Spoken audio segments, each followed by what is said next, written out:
Buongiorno professor Gianfranco Cerea, la ringraziamo, buongiorno ancora per la disponibilità. Grazie, buongiorno a voi. È un orgoglio un po' per noi, per Veneto Welfare, per la Regione Veneto, avere l'occasione di avere un confronto con lei.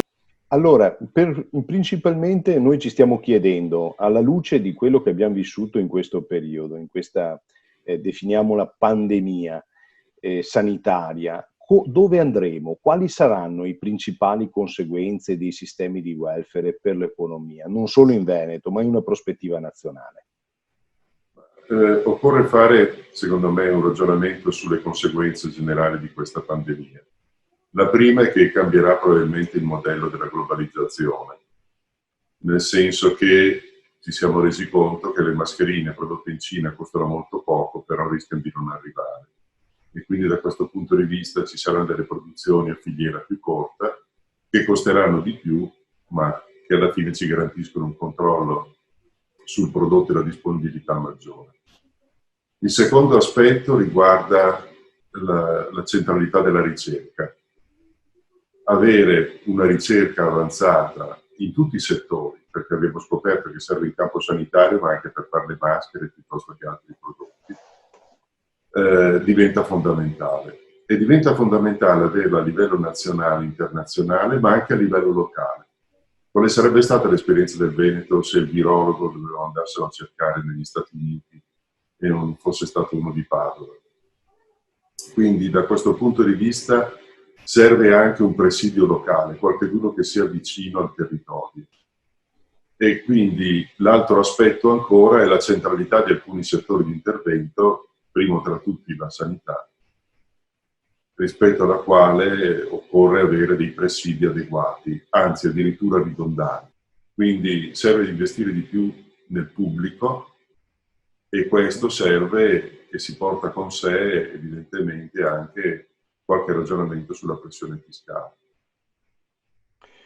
In questo lei sta delineando di fatto un confronto tra modelli di welfare diverso. Quello che si è visto sicuramente alla prova del coronavirus è che l'Italia è lunga e stretta e che ci sono modelli di welfare diversi tra regioni, non solo tra nazioni europee, ma sicuramente tra regioni italiane.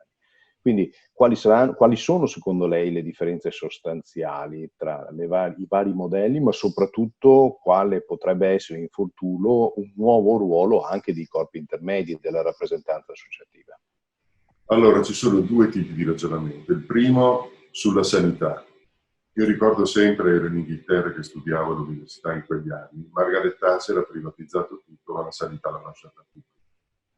E quindi è importante che il settore sanitario rimanga pubblico. Però non basta dire che c'è un welfare sanitario pubblico, perché già succede in Italia e dipende dal modello di welfare. Se noi confrontiamo ciò che è accaduto in Lombardia e ciò che è accaduto in Veneto, vediamo due storie diverse.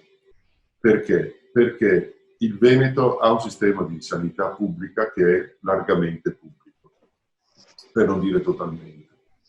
La Lombardia ha fatto una scelta diversa, ha voluto un sistema misto dove le strutture pubbliche entravano in competizione con quelle private e sono nate come i funghi le strutture sanitarie private di grande dimensione.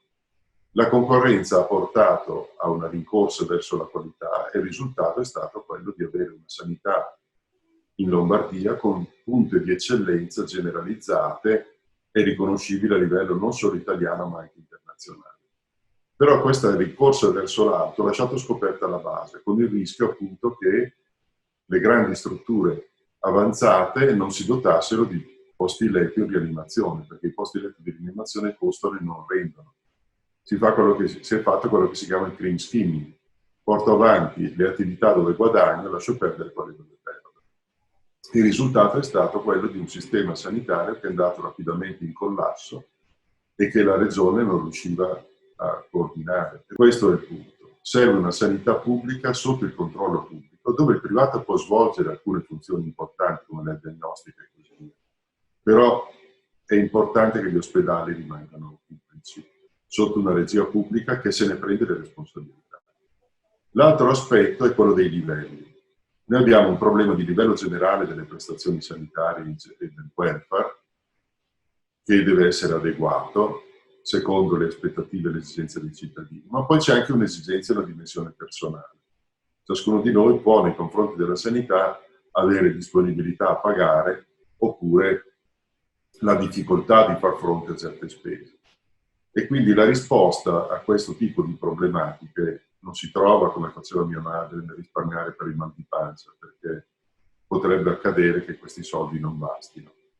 Il problema si risolve con le soluzioni di welfare negoziale, cioè con i fondi sanitari e i fondi pensione integrativi, dove ciascuno, mettendo un contributo, è in grado di tutelarsi rispetto a una serie di rischi e se vuole tutelarsi ancora di più ci mette dei soldi suoi.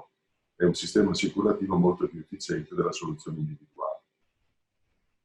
In questo si diceva il ruolo delle associazioni di categoria, come potrà evolvere il tema dei fondi previdenziali e sanitari sul post-coronavirus? Quanta sinergia, quanta complementarietà sarà necessaria, ma soprattutto come si evolveranno questi fondi? Beh, è evidente che in un sistema di welfare come quello sanitario, ma non solo, ma anche in generale per l'assistenza, che ha dei forti caratteri locali, i sistemi di tutela individuale devono dialogare e coordinarsi con i sistemi di tutela collettiva. Quanto più la sanità del Veneto si espande e offre servizi generalizzati di qualità, tanto più io come lavoratore sentirò meno il bisogno di tutelarmi individualmente e viceversa. Quindi serve un grande coordinamento, stabilire che cosa si tutela e che cosa non si tutela, i ticket fin dove si spingono, quali prestazioni odontoiatriche sono comprese o non sono comprese. E tutto questo sono letture che vanno fatte con una doppia chiave. Una chiave di rapporto tra il privato e il pubblico, quindi tra il cittadino e l'istituzione pubblica. E dall'altra parte come rapporto di lavoro, perché nel dialogo tra imprenditore e lavoratore si può decidere che ad esempio... In questo scenario, come ritiene che i fondi previdenziali possano investire in questa economia reale? Perché i flussi si vedono spesso in termini finanziari, voglio dire, verso investimenti più di carattere immobiliare, più di carattere internazionale. Oggi abbiamo un'economia territoriale che ha bisogno di risorse, ha bisogno di disponibilità e di sostegno. Possono essere un'opportunità i fondi previdenziali nel sostegno dell'economia reale? Lo possono essere, ci sono dei vincoli all'investimento, nel senso che, facciamo un ragionamento per assurdo, se il fondo pensione del Veneto investisse solo in Veneto, il giorno in cui il Veneto entrasse in crisi, i lavoratori si troverebbero senza pensione complementare e senza posto di lavoro. E quindi da questo punto di vista occorre diversificare. Però le norme attuali sulla diversificazione sono tali per cui la possibilità di investire in Veneto per un fondo Veneto è ridotta veramente a pochissimo. Qui si potrebbe pensare, man mano che il patrimonio di fondi pensione cresce, se io ho 1 miliardo, 100 milioni nell'economia del Veneto posso anche investirli. Quindi da questo punto di vista il rafforzamento patrimoniale di questi strumenti può essere associato a delle forme di investimento nell'economia locale. Il problema però che io vedo è come investire nell'economia locale. Cioè da un lato i fondi pensione potrebbero entrare o i gestori finanziari nel capitale di rischio delle imprese, però non lo so se è opportuno che questo avvenga e non so se le imprese sono disponibili ad avere un fondo pensione come socio. Molto più ragionevole sarebbe l'ipotesi che i fondi pensione acquistassero obbligazioni emesse dalle imprese o da banche o da istituzioni che si coordinano con le imprese. Ma c'è anche dell'altro, i fondi pensione potrebbero investire ad esempio nell'edilizia residenziale, in quella che si chiama l'edilizia sociale, progetti di canone moderato e così via. Quindi con i soldi dei lavoratori si potrebbero costruire case per i lavoratori con un ragionevole rendimento. Quindi c'è un campionario di possibilità aperto e certamente la dimensione territoriale consente una gestione più accurata e più vicina tra chi produce e chi consuma di quella che potrebbe avvenire con strumenti nazionali o peggio ancora internazionali. Quale ruolo ritiene che dovrà avere l'ente pubblico in questo e le parti istituzionali e parti sociali? Noi dobbiamo culturalmente traghettare la nostra gente da un contesto in cui alla sanità e alle pensioni pensa solo il pubblico, ad uno dove deve pensarci anche il privato con strumenti adeguati. La sponda è quella di un sistema misto, pubblico e privato, però io dico che il traghetto deve essere pubblico, cioè l'azione di informazione, di garanzia, di controllo deve essere pubblica e anche locale. Quali sarebbero i passi che consiglia ora di fare immediatamente nell'arco dei prossimi mesi nel dopo coronavirus? Allora, io direi tendenzialmente, per prima cosa, un progetto di collaborazione tra pubblico e privato per capire quali spazi del pubblico è opportuno che siano coperti da strumenti integrativi. Penso alla sanità, penso alla non autosufficienza, penso alle pensioni, penso a forme di integrazione salariale anche, perché non c'è soltanto il problema di garantire la pensione tra 30 e 40 anni, ma anche ad esempio comprarsi la casa piuttosto che far fronte a un bisogno finanziario che riguarda dipendenti e autonomi allo stesso modo, legato a una crisi economica o a una malattia. Quindi, per prima cosa, capire quali sono le esigenze e fare un piano di intervento. La seconda cosa è capire quali strumenti. Allora, non ce ne può essere uno solo, per ragioni di efficienza e di sicurezza. Occorre che si crei un tavolo dove ci sono i fondi di pensione negoziali, penso a Solidarietà Veneto, ma anche dei fondi convenzionati promossi da banche o da compagnie di assicurazione, che accettano condizioni di favore per i propri iscritti, cioè bassi costi, trasparenza, efficienza e un monitoraggio da parte vostra, perché voi dovreste diventare i garanti rispetto ai cittadini del buon funzionamento di questi strumenti. E poi si tratta di creare un tavolo di coordinamento. Ad esempio, per gli investimenti locali è assurdo che ogni fondo pensione se ne vada per la sua strada.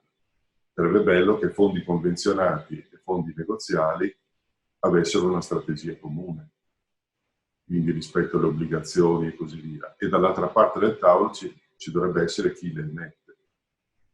L'importante è che tutto questo processo sia un processo dove la politica si prende la responsabilità della creazione ma non interferisce. Cioè il rischio più grave è che telefoni l'assessore dicendo investite nell'azienda Cerea perché è in crisi. O che arrivi anche il sindacato a dire la stessa cosa. Chi prende queste decisioni deve farlo senza essere influenzato, senza essere ricattabile. E quindi deve essere una struttura autorevole.